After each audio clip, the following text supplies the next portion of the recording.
found the perfect formula for getting sick on vacation. Go read to a school full of elementary students and have them cough in your face without covering their mouths. And then 2 days later, spend half a day on an airplane. I'm really bummed because my friends are from the Netherlands, so I never see them, but I don't want them to get sick, so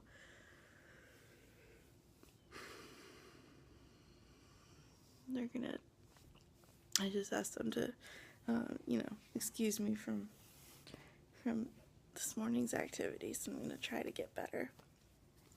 I'm gonna bite the bullet and get way overpriced room service so that I can supplement the snacks that my seatmate from the first flight gave me.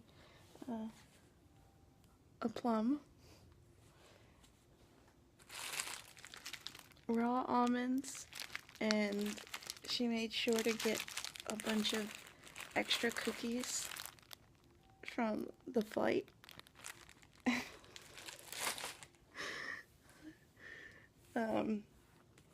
And because I went out yesterday, oh my god, you can see how swollen my throat is. Because I did hang out yesterday, I've already gotten my first books from Boston. The first is An Astronaut's Guide to Life on Earth by Chris Hadfield. I got this at the Coop, which is some kind of Harvard bookstore. And my friend actually said he just finished this before they started on their vacation this week. So, and he highly recommended it. So I'm really looking forward to it. And because they are so sweet, he and his wife gave me a kid's book. It's in Dutch. Met Jip en Janneke door Nederland. Apparently it's the most popular kids book in the Netherlands, and I am trying to learn Dutch. I'm using Duolingo, and I hadn't realized that it was a free app. Maybe the last time I looked it up was when it first came out and it needed to go through some more, upgrades or whatever. But I'm using Duolingo, and it's awesome. And I'm really excited to read this. I have some other Dutch books at home that I can use. So it was so sweet of them to do that. Yes, hot shower, hot tea, some snacks, and some rest, and hopefully I will be better soon. And I forgot to mention, while trapped in an airplane for half a day, airplane and airports, of course I was snooping as to what other people were reading, and I found a fault with the e-reader and iPhone reader and iPad reader movement. You can't tell what other people are reading. However, one book that stuck out at me was Untamed, the wildest woman in the United States and the fight for Cumberland Island, something like that. It's apparently a national bestseller, and I've never heard of it, but it sounds really interesting. So I might have to check that out from the library soon. Please tell me I'm not the only one that snoops like that while on vacation. But you know what? I'd rather be sick someplace new.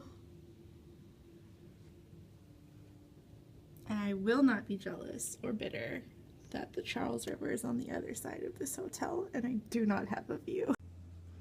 Yesterday when we were walking around, it was kind of rainy and overcast, but I really enjoyed looking at the Charles River because we saw a bunch of crews rowing. I think that's how you say it. And of course, that reminded me of The Boys in the Boat, a nonfiction book about the 1936 men's rowing team that competed in Berlin. A lot of their qualifying competitions were right here outside in the Charles River. But even cuter was there was like a family or a group of geese who were kind of mimicking, sorry about the vacuum cleaner noise, they were mimicking the rowers. They were like all in one line, and the duck, the goose at the back was, quacking at them. So of course, naturally, we cheered for them as they made their way under one of the bridges and kept going down the river. It was funny because I didn't realize that Make Way for Ducklings was about the Boston Public Garden.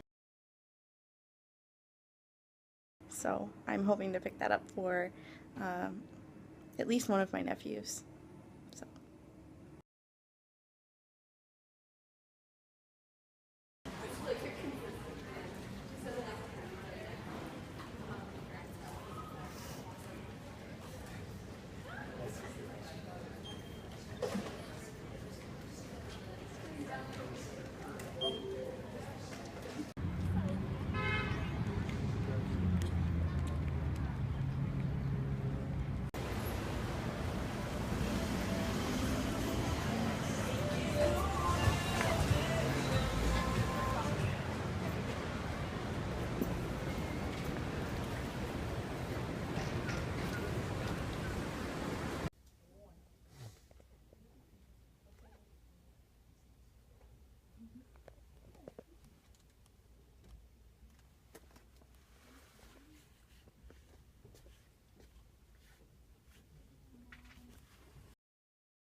He's just resting his eyes.